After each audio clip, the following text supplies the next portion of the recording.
ప్రార్థన ఎలా చేయాలని ఆ కింద రాస్తూ అంటాడు, నువ్వు ప్రార్థన చేస్తే పర్వతములు మైనము వలె కరగాలి. Praise the Lord. ఆమేనండి. నువ్వు ప్రార్థన చేస్తే పర్వతములు ఏమైపోవాలంట? మైనము వలె కరగాలి. ఇదిగో జలములు సముద్రంలో నీకు రహదారులు ఇవ్వాలి.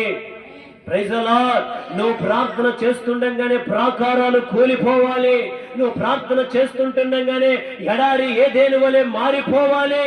నువ్వు ప్రార్థన చేస్తుండగానే నిస్సారమైన భూములు సారవంతమైన భూములుగా మార్చబడాలి.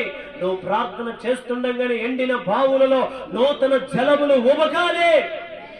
Praise the lord. నువ్వు ప్రార్థన చేస్తే ఇడిపోయిన కుటుంబాలు కట్టబడాలి. నువ్వు ప్రార్థన చేస్తే మరణంలో ఉన్నవారు లేపబడాలి. రోగులు బలహీనులు స్వస్థపరచబడాలి.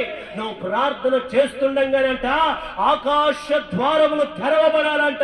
సింహాసనాసీనుడైన యేసయ్య సాక్షాత్తు దిగి వచ్చి నీ ఎదుట నిలబడాలి. Praise the lord. శక్తి కలిగిన ప్రార్థన చేయాలంట. మనం ప్రార్థన చేస్తాం.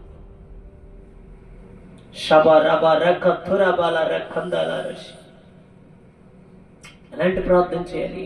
సింహాసనం అలా ఊగుతూ ఉండాలంట. దేవదూతలు గడగడ గడగడ వణుకుతూ ఉండాలంట. ధూపం అధికమైపోతూ ఉండాలంట. ఇదిగో ఆకాశం అంతట్లో ఉన్నటువంటి దేవదూతలందరితో పాటు ప్రభు చెప్పాలంట, ఇదిగో నేను ఇక్కడ ఉండటం మీకు వల్ల పడదు.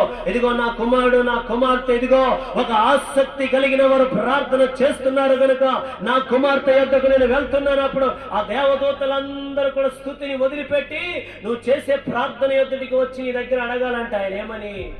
కుమారుడా, నా కుమార్తె, ఏంటి నీ బాధ? అయ్యా నా కుటుంబాన్ని కట్టు, అయ్యా నా భర్తను కట్టు, అయ్యా నా పిల్లల్ని కట్టు నాయనా, అయ్యా నా భవిష్యత్తును ఆశీర్వాదకరంగా మార్చు. కొన్ని సంవత్సరాలు అవుతుంది నేను ఈ వ్యాపారం చేయబట్టి, ఆశీర్వాదం లేదు. కొన్ని సంవత్సరాలు అవుతుంది ఈ పని చేయబట్టి, ఆశీర్వాదం లేదు. కొన్ని సంవత్సరాలు అవుతుంది నేను ఈ ఉద్యోగం చేయబట్టి, ఆశీర్వాదం లేదు. కొన్ని సంవత్సరాలు అవుతుంది నా వివాహ దాంపత్యంలో గర్భఫలము లేదు. కొన్ని సంవత్సరాలు అవుతుంది ఇదిగో నా పిల్లలు చదవబట్టి మంచి మార్కులతో పాస్ అవటం లేదు. ఏమి చేసినా ఆశీర్వాదం లేదు నాయనా. అయితే ఈ రోజు నాకు ఆశీర్వాదం కావాలి అని చెప్పి నువ్వేం చేయాలో తెలుసా? ఆసక్తితో ప్రార్థన చేయాలి. Praise the Lord. హల్లెలూయా, హల్లెలూయా. అలా ఆసక్తి కలిగి నువ్వు దేవుని సన్నిధికి వచ్చి నువ్వు ప్రార్థన చేస్తే దేవుడు నీ కార్యాలు ఆయన సఫలం చేస్తాడు. అక్కడ ఇంకో మాట చదివితే అంటాడు, ఏలియా ప్రార్థన చేయగా అంట మరలా, చదవండి 18వ వచనం చదవండి. అతడు మరలా ప్రార్థన చేయగా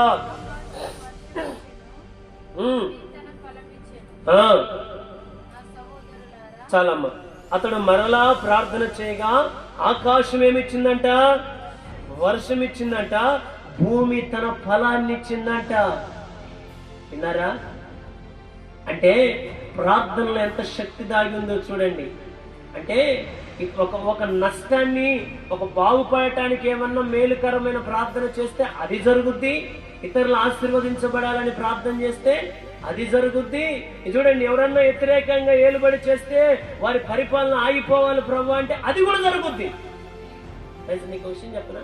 వర్షం కంటే అధికారం గొప్పదా? అధికారం ఏముంది? ఈ రోజు ఉంటే రేపు పోద్ది. వర్షం దేవుని చేతిలో ఉంది. Praise the Lord. హల్లెలూయా, హల్లెలూయా. అంటే ఆశీర్వాదం రావాలన్నా, తన భూమి తడపబడాలన్నా చూడండి, వాటన్నిటికీ కారణము వర్షమై ఉంటే ఆ వర్షము రమ్మనటానికి పొమ్మనటానికి దేవుడు తాళము చెవి నీ చేతిలో పెట్టాడు ఆయన.